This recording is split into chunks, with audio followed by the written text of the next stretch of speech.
Hello students, this is the fourth lecture of class 9 biology. The chapter name is Fundamental Unit of Life.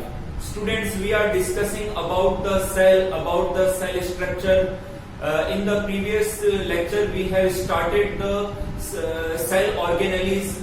Today we are going to start the next cell organelle, mitochondria. Let me start it. Students, mitochondria एक double membranous cell organelle है. It was discovered by Kolliker. The term mitochondria was given by Carl Benda. Mitochondrial structure granular या rod shape होती है. They are present in all aerobic eukaryotes. They are absent in prokaryotes, anaerobic protozoans and in mammalian RBCs. This is the sketch of a mitochondrium. इसकी जो shape है वो rod shape है. ये outer membrane है, ये इनर मेम्ब्रेन है. Outer और इनर मेम्ब्रेन के बीच के स्पेस को पेरी माइटोकॉन्ड्रियल स्पेस कहते हैं. इसके अंदर एक फ्लूइड होता है जो कि लेस डेंसर फ्लूइड होता है, जिसमें वाटर, मिनरल और एंजाइम्स पाए जाते हैं. माइटोकॉन्ड्रिया में कई जगहों से इनर मेम्ब्रेन इनफोल्डेड होती है और फिंगर लाइक स्ट्रक्चर बनाती है. इन फिंगर लाइक स्ट्रक्चर्स को क्रिस्टा कहते हैं और इनका प्लूरल क्रिस्टी कहलाता है. इनके ऊपर ये जो स्ट्रक्चर्स हैं, इन स्ट्रक्चर्स को F1 पार्टिकल्स और ऑक्सीजोन्स कहते हैं. इनके हेड पे एटीपी सिंथेटेज एंजाइम्स पाए जाते हैं. अंदर का जो फ्लूइड होता है वो डेंसर फ्लूइड होता है. इसके अंदर 70S राइबोसोम्स, सर्कुलर डीएनए और इसके अलावा प्रोटीन सिंथेसिस के लिए, लिपिड सिंथेसिस के लिए और क्रेब्स साइकिल के लिए एंजाइम्स पाए जाते हैं. 70S राइबोसोम्स, डीएनए और रेस्पिरेटरी एंजाइम्स की प्रेजेंस की वजह से माइटोकॉन्ड्रिया को सेमी ऑटोनोमस सेल ऑर्गेनल कहते हैं, क्योंकि जो रिक्वायर्ड प्रोटीन है या लिपिड है उनका ये सिंथेसिस कर लेते हैं. बच्चों, इनमें जो क्रिस्टी है वो अंदर के सरफेस एरिया को इंक्रीज करती है, जिससे इलेक्ट्रॉन ट्रांसपोर्ट चेन के जो रेस्पिरेटरी एंजाइम हैं उनका डिस्ट्रीब्यूशन सही से हो सके और एटीपी मॉलिक्यूल्स का सिंथेसिस हो सके. तो इस तरीके से जो है माइटोकॉन्ड्रिया की स्ट्रक्चर पाई जाती है. स्टूडेंट्स, मैं एक बार फिर से रिपीट कर रहा हूं. Mitochondria are called semi-autonomous organelle as these contain all the requirements. For example, 70S ribosomes, DNA molecules, ATP for the synthesis of most of the required proteins. बच्चों, माइटोकॉन्ड्रिया को सेमी ऑटोनोमस सेल ऑर्गेनल कहते हैं क्योंकि इनके अंदर 70S ribosome, DNA molecules and ATP molecules पाए जाते हैं रिक्वायर्ड प्रोटीन को और लिपिड को सिंथेसिस करने के लिए. नेक्स्ट लेते हैं फंक्शन. बच्चों, माइटोकॉन्ड्रिया के फंक्शन की यदि बात करें तो mitochondria are called power house और ATP mills of the sales.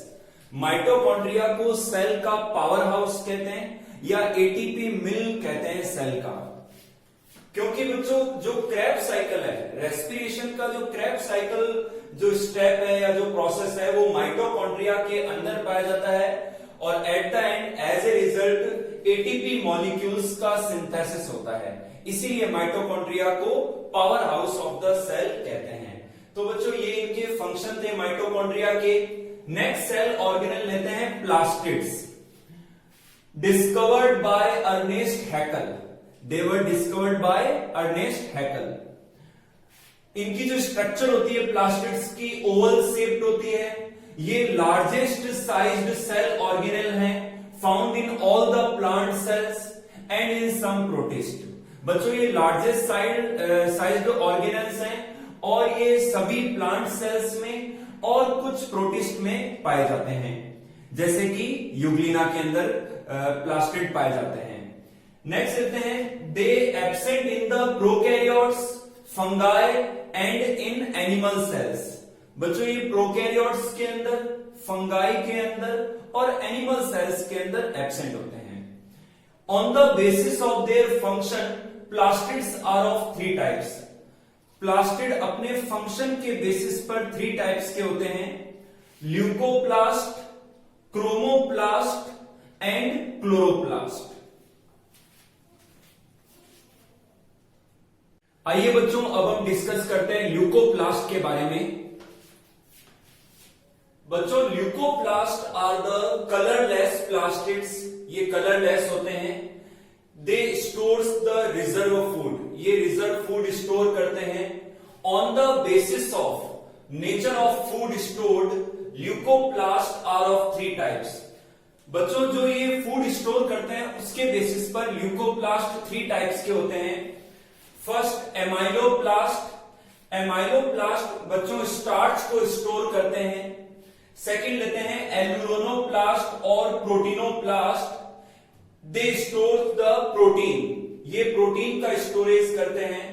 और थर्ड लेते हैं इलियोप्लास्ट, ये फैट का स्टोरेज करते हैं। तो बच्चों इस प्रकार से ल्यूकोप्लास्ट 3 टाइप के हैं, एमाइलोप्लास्ट, एल्यूरोनो और प्रोटीनोप्लास्ट एंड इलियोप्लास्ट। सेकंड लेते हैं क्रोमोप्लास्ट। बच्चों क्रोमोप्लास्ट कलर्ड प्लास्टिड्स हैं।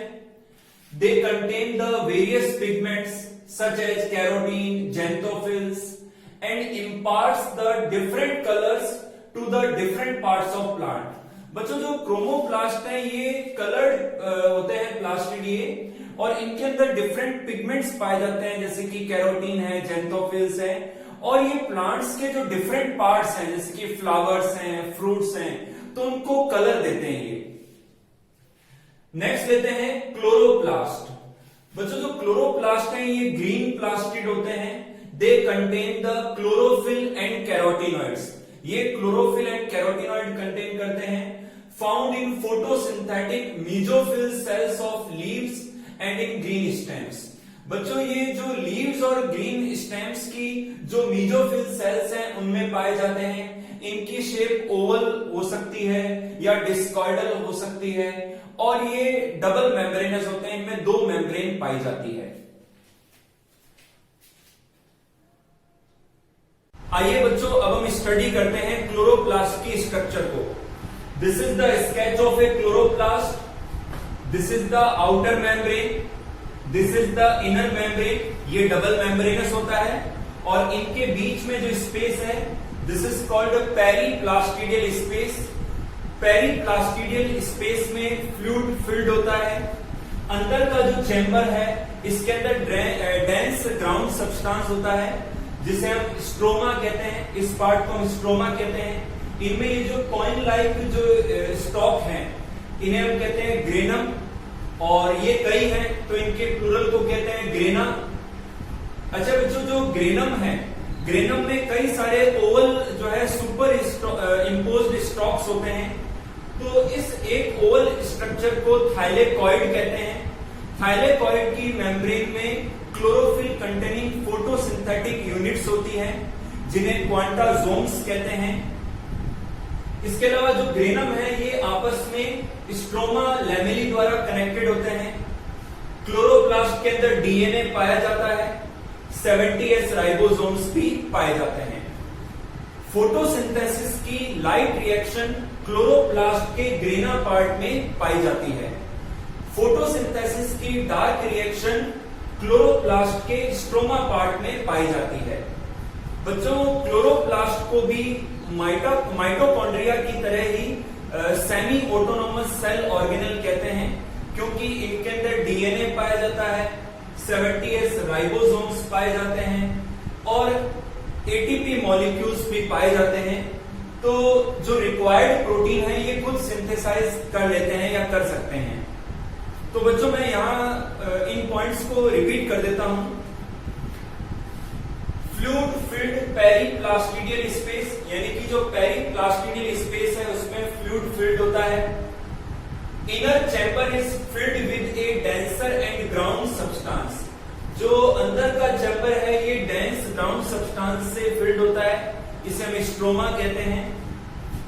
Each granum is formed of large number of super imposed Oval shaped thylakoid each having chlorophyll containing photosynthetic units called quanta zones। कि granum के अंदर जो Oval जो structures हैं इन्हें हम जो सुपर इम्पोज्ड हैं इन्हें हम थाइलेकॉइड कहते हैं। थाइलेकॉइड के अंदर क्लोरोफिल कंटेनिंग फोटोसिंथेटिक यूनिट्स होती है जिन्हें क्वांटा जोन्स कहते हैं। Grana is the site of light reaction, stroma is the site of dark reaction.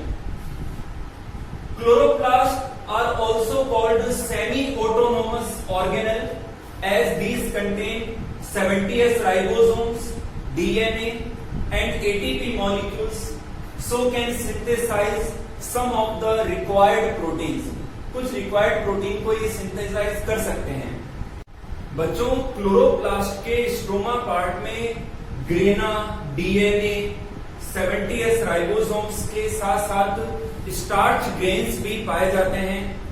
यहां पर बच्चों 2 पॉइंट और मैं बताना चाहूंगा कि जो लाइट रिएक्शन है फोटोसिंथेसिस की वो ग्रेना में पाई जाती है। तो ग्रेना में जो थाइलेकॉइड्स हैं जिनके अंदर फोटोसिंथेटिक पिगमेंट्स होते हैं ये सोलर एनर्जी को ट्रैप करते हैं और ये इन्वॉल्व होते हैं फोटोलाइसिस ऑफ वाटर, यानी कि फोटोसिंथेसिस की रिएक्शन में लाइट रिएक्शन के दौरान जो वाटर मॉलिक्यूल की जो स्प्लिटिंग होती है उसमें भी ये इन्वॉल्व रहते हैं थाइलेकॉइड्स।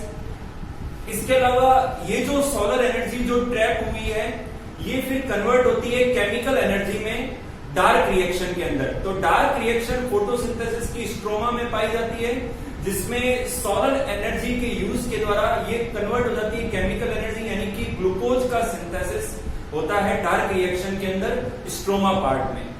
तो बच्चों इस तरीके से क्लोरोप्लास्ट की स्ट्रक्चर पाई जाती है।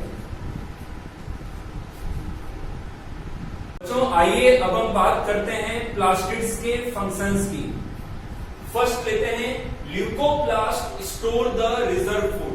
बच्चों ल्यूकोप्लास्ट रिजर्व फूड को स्टोर करते हैं।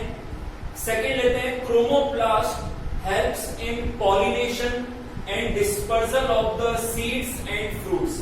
जैसा कि बच्चों मैंने पहले बताया कि क्रोमोप्लास्ट कलर्ड प्लास्टिड है, इनके अंदर डिफरेंट पिगमेंट्स पाए जाते हैं जो फ्लावर्स को, फ्रूट्स को और प्लांट्स के अदर पार्ट्स को कलर प्रोवाइड कराते हैं। तो बच्चों ये इंसेक्ट्स को और अदर ऑर्गेनिजम्स को अट्रैक्ट करते हैं और इस वजह से उनके द्वारा पॉलिनेशन पॉसिबल हो पाता है और उनके द्वारा dispersal of the seeds and fruits possible होता है। नेक्स्ट लेते हैं chloroplast are the sites of photosynthesis, so they are called kitchen of the cell. बच्चों जो क्लोरोप्लास्ट है वो फोटोसिंथेसिस की साइट है, इसीलिए इन्हें किचन ऑफ द सेल कहते हैं। बच्चों नेक्स्ट सेल ऑर्गेनेल लेते हैं सेंट्रोसोम।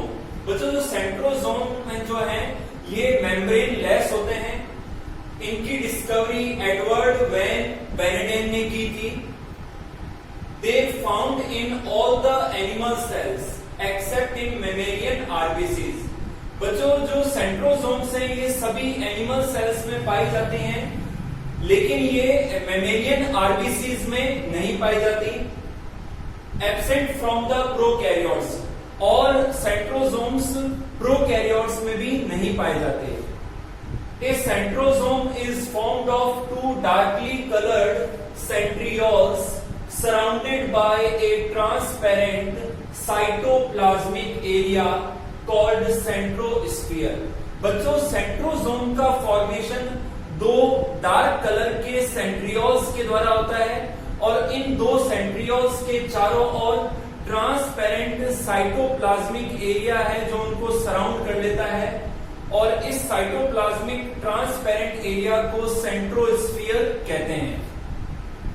नेक्स्ट लेते हैं each centriole is a cylindrical structure and is formed of 9 triplet microtubule showing 9+0 arrangement। बच्चों जो ईच सेंट्रियोल है एक सिलेंड्रिकल स्ट्रक्चर होती है जो कि 9 ट्रिपलेट माइक्रोट्यूब्यूल के द्वारा बनी होती है और ये 9+0 अरेंजमेंट शो करती है। मैं रिपीट कर देता हूं कि जो प्रत्येक सेंट्रियोल है ये एक सिलेंड्रिकल स्ट्रक्चर है जो कि 9 ट्रिपलेट माइक्रोट्यूब्यूल की बनी होती है और इनमें 9+0 अरेंजमेंट शो होता है। बात करते हैं फंक्शंस की। बच्चों, centrioles form the asters during the cell division, so help in movement of chromosomes in the daughter cells. बच्चों, एनिमल सेल्स में सेल डिवीजन के दौरान जो सेंट्रियोल्स हैं वो एस्टर्स रिलीज करते हैं, एस्टर्स फॉर्म करते हैं, जिससे क्रोमोसोम्स का मूवमेंट होता है और उनका डिवीजन होता है दो डॉटर सेल्स के अंदर। बच्चों, नेक्स्ट टॉपिक लेते हैं cell inclusions. Cell inclusions are non living structures of the cytoplasm. बच्चों, cell inclusions non living structure है साइटोप्लाज्म की। दीज इंक्लूड्स, फर्स्ट लेते हैं हम रिजर्व फूड। बच्चों, जो सेल्स के अंदर जो रिजर्व फूड है present either in the form of grains, grains के फॉर्म में, या तो जैसे कि starch grains of potato tuber cells, और in the form of granules, reserve food granules के फॉर्म में भी पाया जा सकता है। For example, glycogen in the liver cells and in the muscle cells. और reserve food may be present in the form of droplets. बच्चों, droplets के रूप में भी रिजर्व फूड पाया जा सकता है। For example, oil droplets in the fat cells. तो बच्चों, रिजर्व फूड स्टार्च ग्रेन्स के रूप में, ग्लाइकोजन के रूप में या ऑयल ड्रॉपलेट्स के रूप में पाया जा सकता है। सेकंड लेते हैं वैक्यूल्स। बच्चों, जो वैक्यूल्स हैं ये प्रोकैरियोट्स में एब्सेंट होती हैं। These are small sized but many number in the animal cells. बच्चों, एनिमल सेल्स में ये स्मॉल साइज होती हैं, मैनी नंबर होती हैं या फिर एब्सेंट होती हैं। नेक्स्ट लेते हैं plant cells have single and large central vacuole. बच्चों, मोस्टली प्लांट सेल्स के अंदर सिंगल लार्ज वैक्यूल पाई जाती है जो कि सेल का 50 से 90% पार्ट कवर कर लेती है, और इस कारण से वैक्यूल की अधिकतर स्पेस कवर होने के कारण से प्लांट सेल के अंदर जो न्यूक्लियस और अदर जो सेल ऑर्गेनेल्स हैं वो सेल वॉल की ओर पुश हो जाते हैं।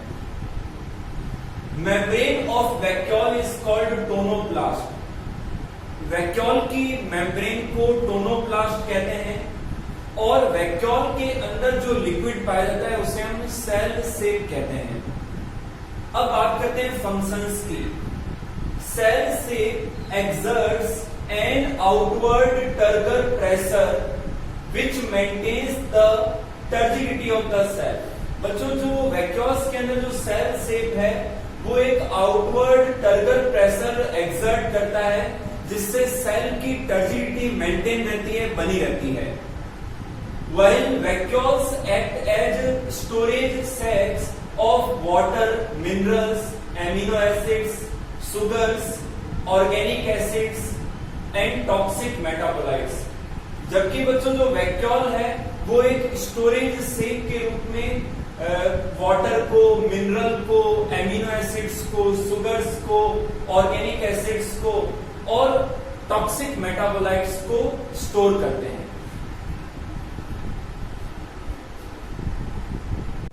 बच्चों, contractile vacuoles of fresh water protozoans, for example amoeba, paramecium, helps in osmoregulation.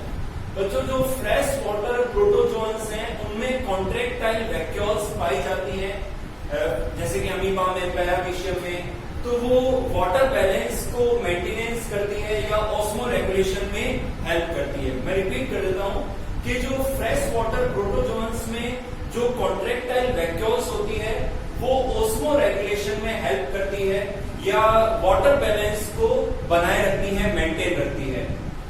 Food vacuoles of unicellular eukaryotes contain the ingested और डाइजेस्टेड और अनडाइजेस्टेड फूड। बच्चों, यूनिसेलुलर यूकैरियोट्स में जो फूड वैक्यूल्स पाई जाती हैं उनमें इंजेस्टेड, डाइजेस्टेड या फिर अनडाइजेस्टेड फूड पाया जाता है। नेक्स्ट लेते हैं, gas vacuoles of blue green algae contain the metabolic gases and provide the buoyancy. बच्चों, ब्लू ग्रीन एल्गी के अंदर जो गैस वैक्यूल्स हैं उनमें मेटाबॉलिक गैसेस रहती है और इससे उनको ओएनसी प्रोवाइड होती है या मिलती है। आइए बच्चों, अब हम सेल स्ट्रक्चर की समरी को देखते हैं। बच्चों, एक सेल की स्ट्रक्चर को देखने पर जो सबसे बाहर की आउटर मोस्ट जो लेयर है वो है प्लाज्मा मेम्ब्रेन, और प्लांट सेल्स के अंदर प्लाज्मा मेम्ब्रेन के बाहर एक और रिजिड वॉल होती है, that is called cell wall. Plasma membrane के अंदर की ओर सेल के अंदर देखने पर साइटोप्लाज्म और न्यूक्लियस उसमें ऑब्जर्व किया जाता है। साइटोप्लाज्म के अंदर भी दो पार्ट हैं, एक तो फ्लूइड पार्ट है जिसे हम साइटोप्लाज्मिक मैट्रिक्स कहते हैं, सेकंड पार्ट है साइटोप्लाज्मिक स्ट्रक्चर्स।